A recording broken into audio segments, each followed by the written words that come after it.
Hello, my name is Patrick Brown, Mayor of Brampton, and welcome to our weekly COVID-19 update. I'm joined today by Dr. Lawrence Lowe, Peel's Medical Officer of Health, and Paul Morrison, our Director of Bylaw Enforcement. I want to begin today's update by acknowledging the provincial decision to declare a second provincial emergency and the provisions that they brought with that. The new order requires that everyone remain at home, with exceptions for essential purposes such as going to the grocery store or pharmacy, accessing healthcare services, for exercise, or for essential work. In addition to limiting essential trips, all businesses must ensure employees who can work from home do work from home to be consistent with the stay-at-home order.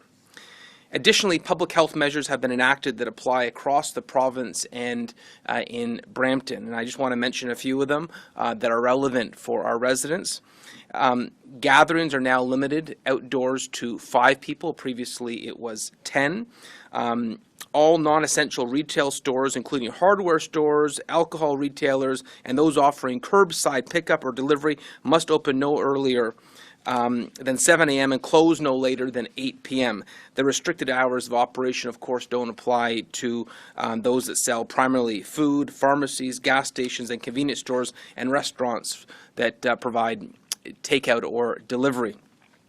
And exercise is also okay, and so the outdoor winter amenities that we've had approved from public health, that's going to continue. The outdoor skating rinks, as you know, Brampton added a number of new skating rinks because that was viewed as a safe activity, and so those opportunities, those outlets for exercise will still be available, keeping in mind that they must be engaged in a safe manner, engaging with physical distance and wearing a mask where appropriate.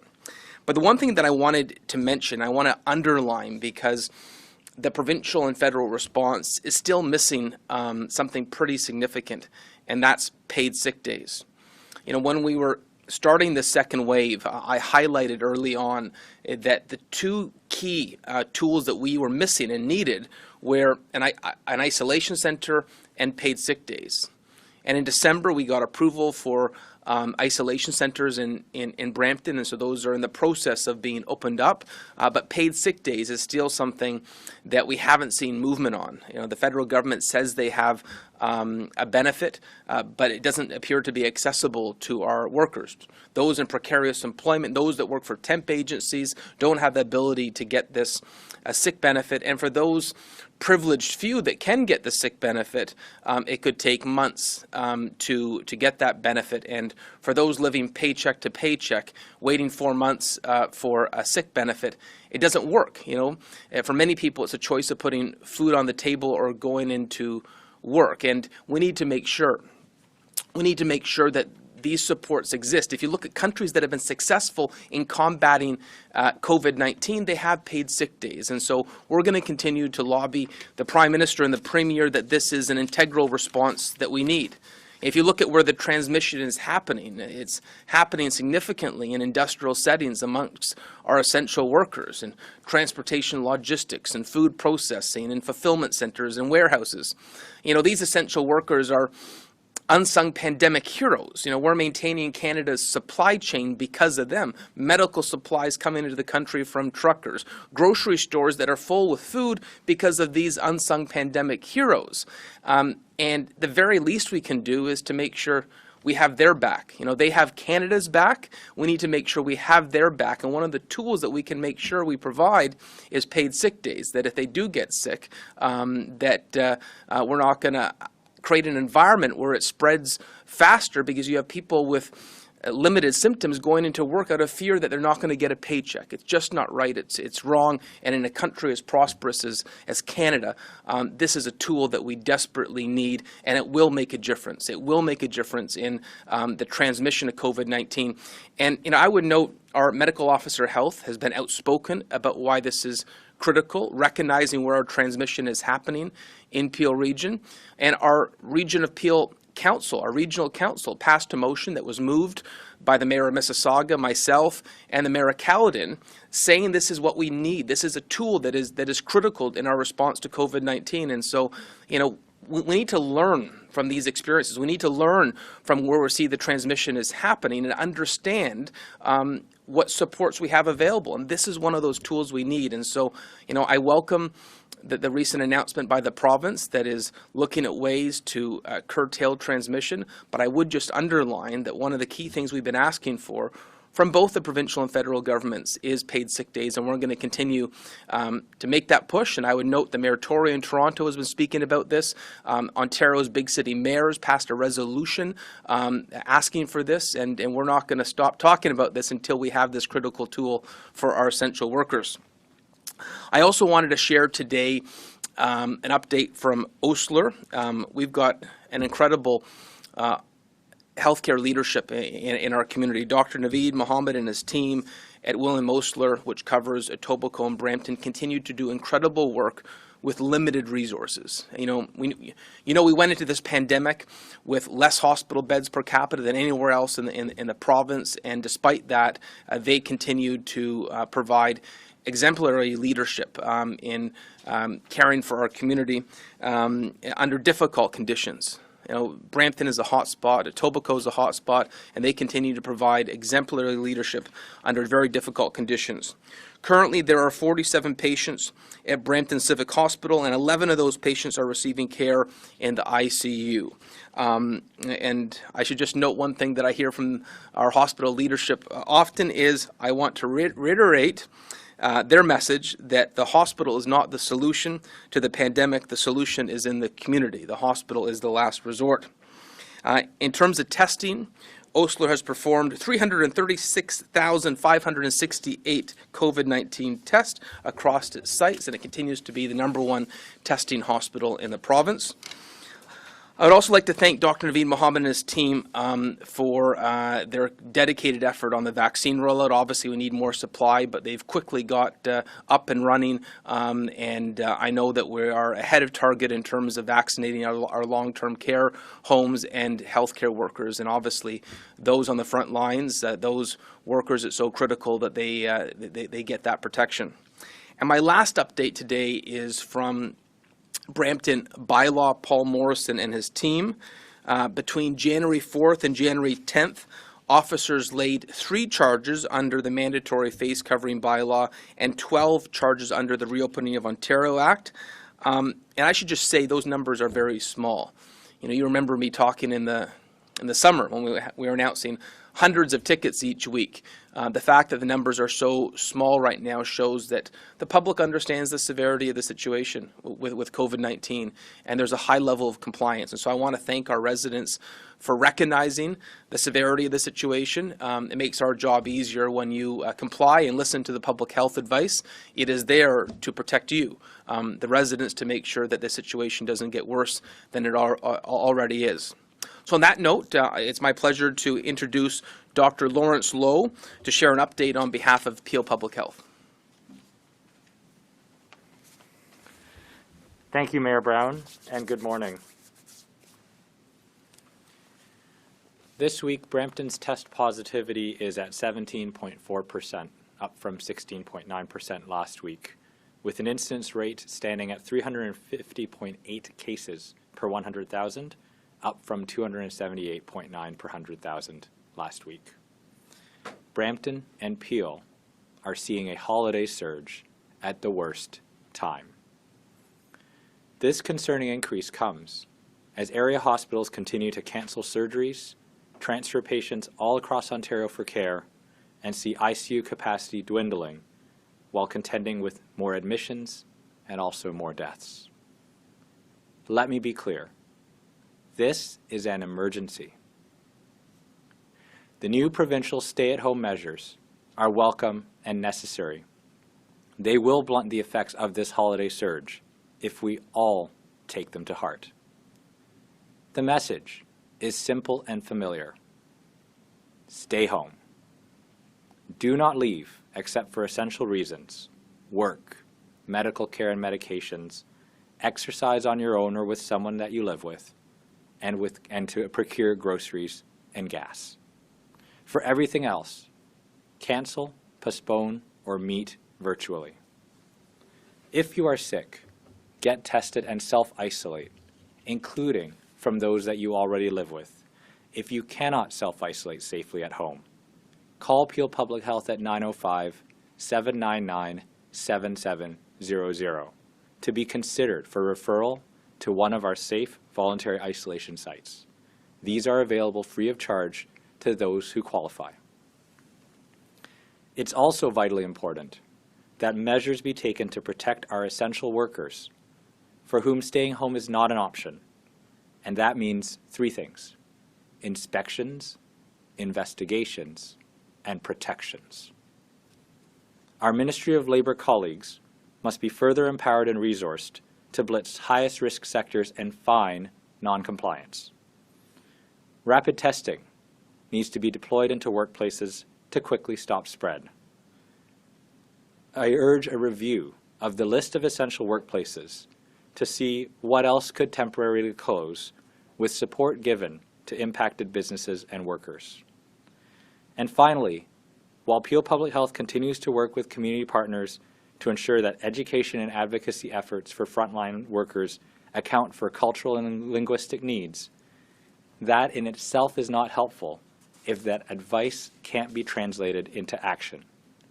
We crucially need, in the region of Peel, paid sick days and wage replenishment, equal protection for temporary contract and agency workers, and a campaign to help workers access existing supports, training, and personal protective equipment to keep themselves safe.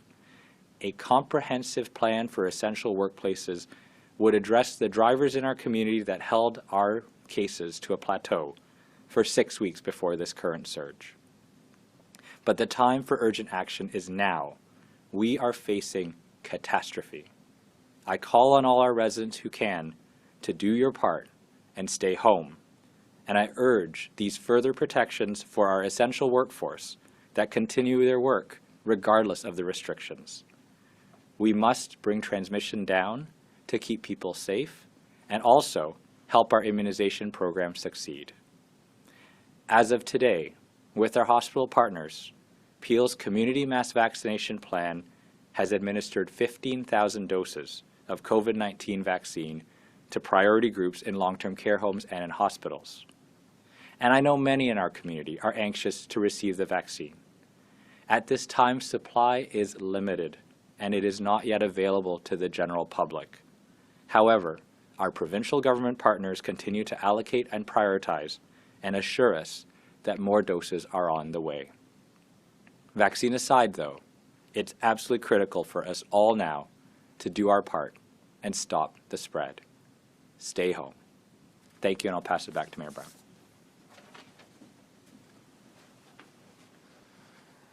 Thank you, Dr. Lowe, and now we're happy to take some questions. I believe first on our list is Shauna from City News. Yes, and my first question is for you, Mayor Brown. Good morning. Good morning. I wanted to touch back on to paid sick leave. I know that you've been leading the chorus on this. The Premier keeps throwing it back to the Fed, saying that he doesn't want to double up on what Ottawa is offering. So in your opinion, what is inadequate about the federal sick leave benefits, and what specifically would you like to see from Ontario? So I understand that the Premier is speaking to Krista Freeland, and they're trying to find something that works. Unfortunately, the current program doesn't work. My residents can't seem to qualify. If you look at the nature of the work in some of these factories, in many cases it's precarious employment, temp agencies, and for those that do qualify, it takes far too long, 3 or 4 months when you're living paycheck to paycheck. It doesn't work, and so we need paid sick days in a manner that's automatic. That if someone has symptoms, that they're not feeling pressured to go to work. They can take public health's advice, be safe, stay home, and not worry about putting food on the table. And if you look internationally, where this is available, it's been very effective. And I'm sure Dr. Lowe can speak to that as well and why he's recommended this. But if you look at where the transmission is happening in Peel Region, it's happening in these settings. That's where we're seeing workplace outbreaks. So we really, really need to have a better response and utilize the tools available. And this is one of the tools that that the government could provide. Okay, my next question is for Dr. Lowe. Hi, You can yes. step up to the mic. Hi, Shauna. Thanks. Go ahead with your question. Hi. So, Dr. Lowe, I'm sure you spent many hours going through, yesterday's announcement by the province. I want to know, do you think these new measures go far enough to flatten the curve? Because, right now, what's open today will still be open tomorrow. We're being told to stay home, yet there are all these reasons to still go out. Yeah, so thanks very much, Shauna. I recognize that there may be some confusion, and there's a lot of complicated aspects to the regulations that are coming down. I certainly don't envy our provincial partners. They had many competing considerations to balance. My message to the residents is very clear. In the midst of the confusion, if you're not sure what the regulations are telling you, I think the message is clear that you need to stay home. We are seeing hospitals that are overwhelmed. We're seeing patients that are being transferred hours away for care here in the region of Peel. We're seeing surgeries getting canceled more and more. Our hospital system is really on the brink of a catastrophe, and we're continuing to see cases rise, which is not what you want to see, because cases ultimately become hospitalizations and then become deaths, which have also been accelerating. So I would say for anyone that's confused, for anyone who's trying to figure out where, what, and what they can do, the simplest message is, at this point in time, to keep yourself safe, to keep our frontline workers and essential workers safe, to protect our vulnerable and long-term care homes while we continue to get vaccine out to long-term care. And I'm really grateful to say that we'll have a first dose in most of our long-term care residents, for most of our long-term care residents completed, before the week is out. But really, the clearest message is, no matter what the regulation says at this time, I encourage everyone to stay home unless you absolutely have an essential reason to be out. Thanks very much. Thank you, Shauna. Next up is Irene from 680 News. My question is about isolation centers. We've been talking about them for months. November, they were going to be coming soon. They're not yet open. When can we finally expect them to be open? Because I would imagine it's such a key factor in slowing down the spread. A great question, and it is one of those tools that will help slow the spread. For many in Brampton who live in crowded living conditions, the ability to safely isolate is impossible. An isolation center gives a voluntary option for a worker, an essential worker, to safely isolate if they test positive. Originally, the federal government awarded funding that enabled an isolation center to be set up in Mississauga, Etobicoke, and downtown Toronto. And my frustration in November and December was that there wasn't funding for Brampton. On December 24th, we got notice from the provincial government that we'd have funding for isolation centres in Brampton. So that was great news right before Christmas, because this is something I felt was really necessary to help us in our COVID response. And Dr. Lowe can speak to when they're going to be set up. It's not being run by Peel Public Health, but it's being run by the region of Peel. And so he'd have better insights into when it's going to be officially open in the city of Brampton. Yes, thank you, Mayor Brown, and thank you, Irene, for the question. I just want to be clear that the region of Peel has had a recovery and isolation site since March. That was one of the first things we initially opened to provide a safe place for residents who aren't able to safely self-isolate. The previous isolation center is located in the center of the overall region of Peel. It is in the city of Mississauga, but very close to the Brampton border. But you're absolutely right that, and as Mayor Brown's identified through his advocacy, that additional isolation capacity is always welcome as a critical matter, and we were very grateful for the provincial announcement that is now allowing us to open additional sites throughout the region. Our next two sites will be opening in Brampton East as well as in Malton as of next week, January 18th, and those will be anyone who calls in to be referred to our self-isolation program will be referred to the isolation center that they are closest. We're anticipating that nearly 200 new beds will come online between those two centers. Thanks very much for the question. Follow-up is for Dr. Lowe, the follow-up. I wanted to talk more about this 17.4%. I think a lot of the numbers get lost. Can you explain to people just how dire a 17.4% positivity rate is? Absolutely, Irene. I think it's really important to highlight two things. First of all, it means that 1 in 5 tests that are being done in our community right now, if you're taking 20% as a rounding cutoff, 1 in 5 tests is coming back positive for COVID-19. And so what that means, again, looking at both the testing that's being done as well as the numbers of cases that we're seeing there, is that we are seeing a significant increase in the risk and a significant increase in the transmission that is occurring in our community. And to put it in context, besides the fact that it's essentially 1 in 5, but from a broader community lens in testing that's being done, the World Health Organization, as well as our federal partners, recommend that test positivity be kept at 3% or less. So we are, significantly magnitudes above that, and it really represents just the risk that exists with any sort of interaction with people outside of your home at this point in time in our community. Thanks for the question.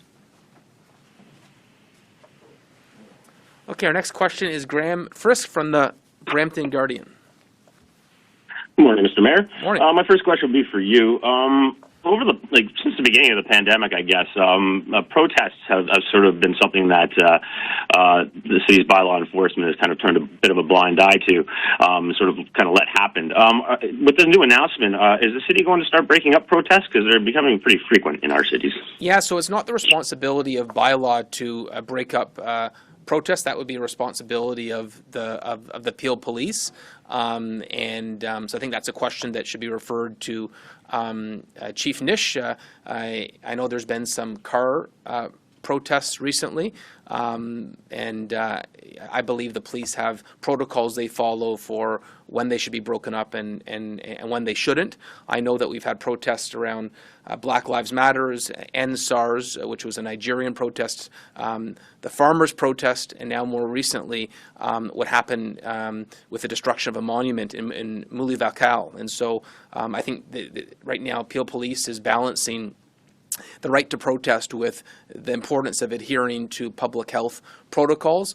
What I would say, because this isn't a bylaw responsibility, Dr. Lowe and myself have taken the initiative. When we see protests happen in the community, we call the organizers. We warn them that it could lead to spread if there's any gatherings or any rallies. And I find that when you call the organizers directly and explain to them the risk, usually there is some adherence to the message we're giving. But ultimately, if there's going to be protests going forward, it would be breaching the new provincial orders that say gatherings of 5 people are not allowed, and we do hope that the police would find a way to disperse them. Great, thank you. My follow-up would be for Dr. Lowe. Dr. Lowe, the Premier mentioned some pretty dire projections, I guess you could call them, basically as early as February. So, I mean, if that does happen, if the situation is already critical in our hospitals, what are some of the contingency plans in the region to address if we do hit those dire numbers? Yeah, Graham, thanks. It's a great question, and honestly, it would be one that you would obtain much more detail from speaking to our hospital partners directly. But in my conversations with them, I understand that they are putting in place their surge capacity plans. They're continuing to ramp down numerous elective surgeries. They're continuing to expand into more and more non-traditional spaces for care. They're looking at opening field hospitals, and so I mean, this is really significant and dire stuff that has been reflected, and we've seen in other jurisdictions the path that's gone before us in terms of what happens if we don't take measures to get this under control. And let me just say as well, I think the one other thing I would mention, Graham, is we do know that as ICU and hospital capacity gets used up, it's not just COVID that then becomes an issue. It becomes every other health problem. So, if you have a stroke, a heart attack, a car crash, your care may be delayed, or in really severe circumstances, you may not be able to get care at all. And so those additional risks to health beyond COVID are indirect impacts that I'm sure our hospital partners will be implementing their surge capacity plans for. Thanks for the question. Okay, Steve from in Brampton. Oh, hi. This question is for Dr. Lowe. Go ahead with your question, Steve. We've seen pictures online of crowded Brampton transit buses, crowded Costco's, crowded Walmarts. Skating rinks are going to remain open. is local government doing enough to curb the spread in light of the fact that the numbers are getting worse? So I actually wonder if Paul Morrison would be best to speak to some of the enforcement. I'm essentially the science person, and so from my perspective, I think my message is pretty clear. I think we need to stay home as much as possible, and certainly there are measures and there are laws that are in place that people can do X, Y, or Z. But like I said, I think the simplest message at this point in time is stay home unless you have an essential reason to be out. And I know that Paul and our bylaw enforcement partners, our police partners, our and health inspectors have been out there enforcing the reopening of Ontario Act significantly. They've done numerous complaints, calls, tickets. I'll let Paul speak to the extent that they've gone to. Thank you, Dr. Lowe. I can appreciate that the public see what they believe is offenses. I can tell you on the weekend, or over the last week, we went to 121 gatherings, social gatherings that the public complained about that felt were outside of the regulation. Of there was only 4 that were actually charged. Everybody else complied. So sometimes it's perception by the community that an infraction is taking place because they see a photo of a Costco or something that might have been taken outside of our jurisdiction that is purported to happen within our jurisdiction. So some of those reportings are incorrect. Where they are correct, we go and enforce. I can tell you with the big box stores, the Walmarts, the Costcos, the other retailers that are open, we visit on a regular basis. We have a great relationship with many of the management staff there. They conform to what the regulations are. They give us what their details or their plans are for keeping everybody safe, and they are compliant. So we work very diligently with that in mind with public health and the police. And my follow-up is for the mayor. Yeah. Is the city of Brampton doing all it can to curb the increase? Yeah, Steve, I would say that the city of Brampton is doing everything we can to curb the transmission of COVID-19. I just want to add to your initial question, which was which mentioned transit. One of the reasons that we continue to operate transit is our essential workplaces have said that it's integral to their operations, that if you didn't have transit, that they would really struggle with being able to have the production that they require, that Canada requires for our supply chain. And so if you look at these food processing plants, you look at these transportation logistics companies, the majority of their workforce use public transit. And so I know some people, you look at a transit bus and say, well, what are people doing? Well, they're essential workers. And, for those of us that have the comfort to work from home, rather than asking questions about why, this public transit bus is still busy at 6 in the morning or 7 o'clock at night, it's because these are unsung pandemic heroes who don't have the luxury of their own vehicle. And it speaks to the importance of public transit. I should also note that, Brampton Transit has been a leader in following public health protocols. They were the first transit system to bring in a mandatory mask bylaw in the GTA, understanding that masks save lives in terms of sanitization practices, disinfectant. We continue to adhere to very strict protocols at Brampton Transit, and there's a very close collaboration between ATU, which is the Association of Transit Operators, and the management of Brampton Transit to make sure that public health protocols come first. Our next question is Nitin Chopra from Prime Asia TV. Good morning, Mayor. My first question is to Dr. Lowe. Okay. And Dr. Lowe, if we talk about the UK variant, there were 6 cases, and yesterday we saw 8 more cases, so total cases in 14. How serious is that UK variant? And also, whenever any sample goes to lab, do lab do the test for both the viruses at first place? And also, in addition to this, Dr. Lowe, the couple from Durham region are being charged for lying to public health. What message you want to give to the Peel region residents or Ontarians whenever they make a statement to the health officials? They should be truthful because that couple is facing charges. Thanks very much, Nitin, for the questions. I think I can't stress enough, to everyone that's out there, Public health is here to help you. So if we call you for case management and contact tracing purposes, we're trying to stop spread in the community. We're trying to keep you and your loved ones safe.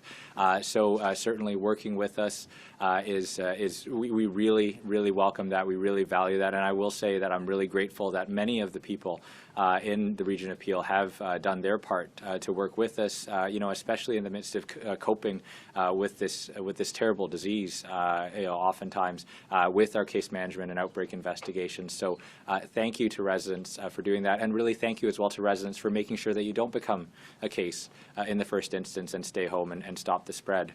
I think the UK variant overall, just really highlighting that I do know our provincial laboratory is doing more significant sample testing. I can't remember the exact proportion. I believe it's 5 or 10% of tests that are now coming in. They're fully sequencing to see if it's the UK variant. You'd want to verify that with the Public Health Ontario laboratory to make sure I got the right proportion.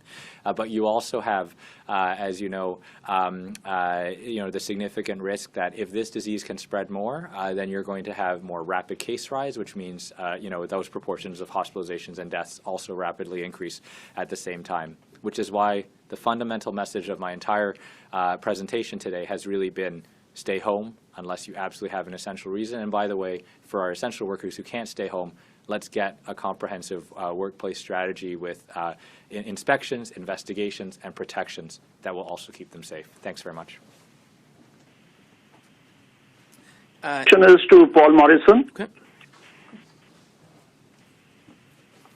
Paul, since the new measures will be effective with effect from 14th, so do you have enough officers to implement those measures?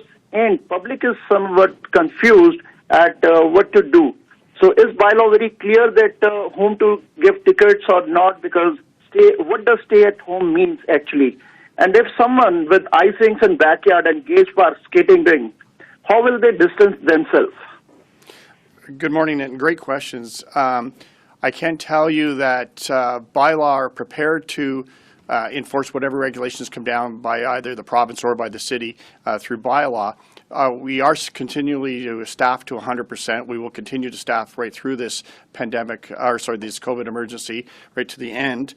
For enforcing the social gatherings, this province still has to put out the regulations on what they put forth yesterday. We're still unclear. I can tell you that other law enforcement entities, provincially and regionally and municipally, are looking for clear direction from the province on what their expectations are and the rules or the regulations that they're going to put in place to help enforce those. So we have not got a clear answer yet. We're still waiting. We expect that maybe comes out today. But when they do come out, we'll be able to get back and communicate clearly what our role is going to be in enforcing those.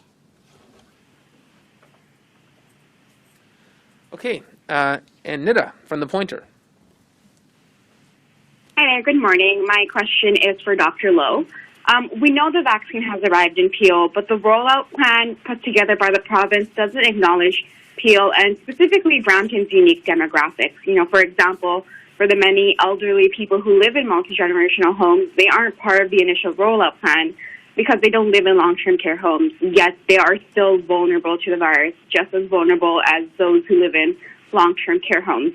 Dr. Lowe, can you specifically speak on what Peel Public Health is doing to ensure Brampton residents are prioritized in getting the vaccine, especially if they don't fall under the guidelines put out by the province? And Mayor Brown, can you please speak to this as well? Thanks, Nida, for the question. We continue in a constant dialogue with our provincial partners on their work to identify and unlock new priority groups. Certainly, I've heard from numerous groups, not just seniors in multi-generational homes or seniors in the community as a whole, but community physicians, teachers, essential workers, homeless advocates.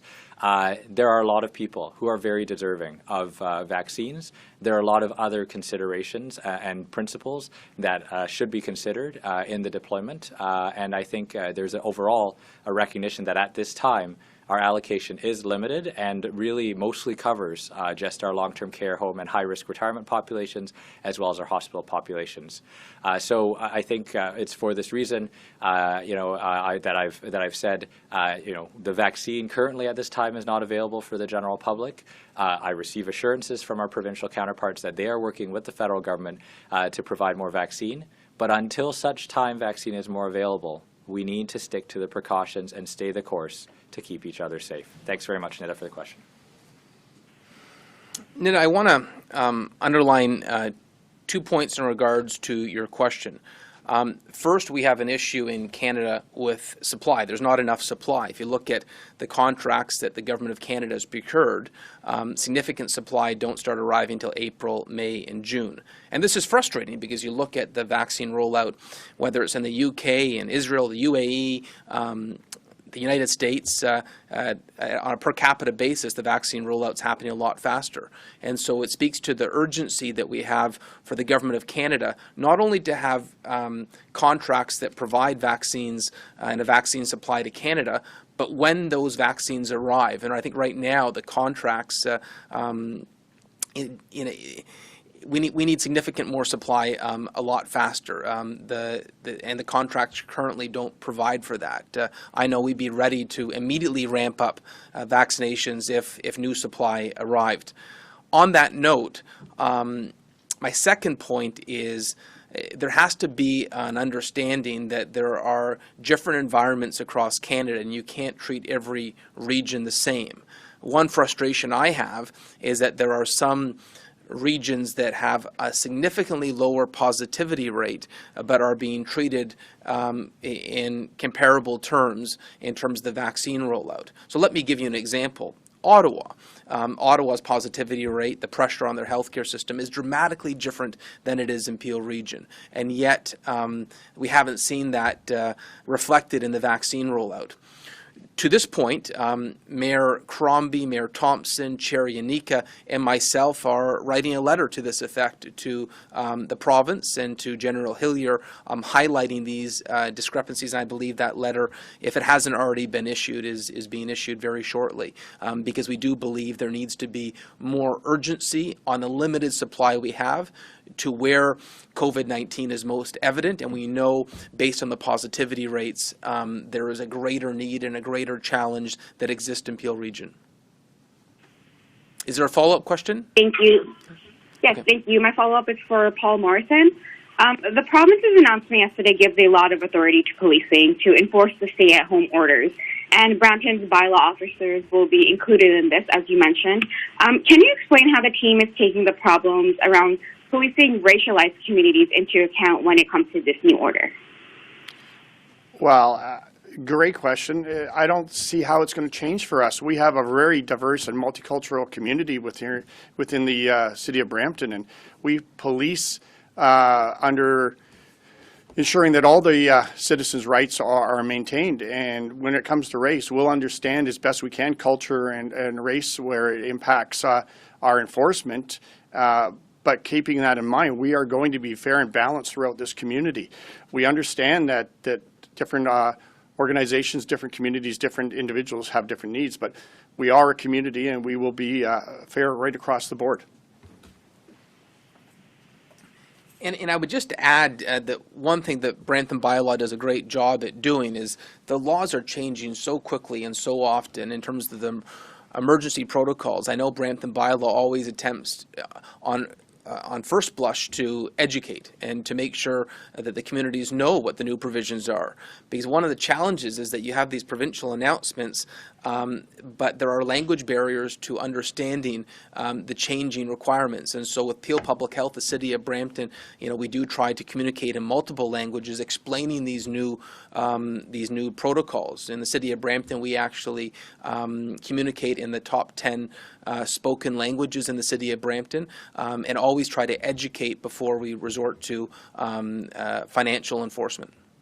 That covers our questions today. I want to thank everyone for tuning in to this week's COVID-19 update for the City of Brampton. Thank you to Paul Morrison, our Director of Bylaw Enforcement, for his ongoing dedication, and to Dr. Lawrence Lowe, Peel Public Health, for their outstanding leadership during this pandemic. Until next week, stay safe,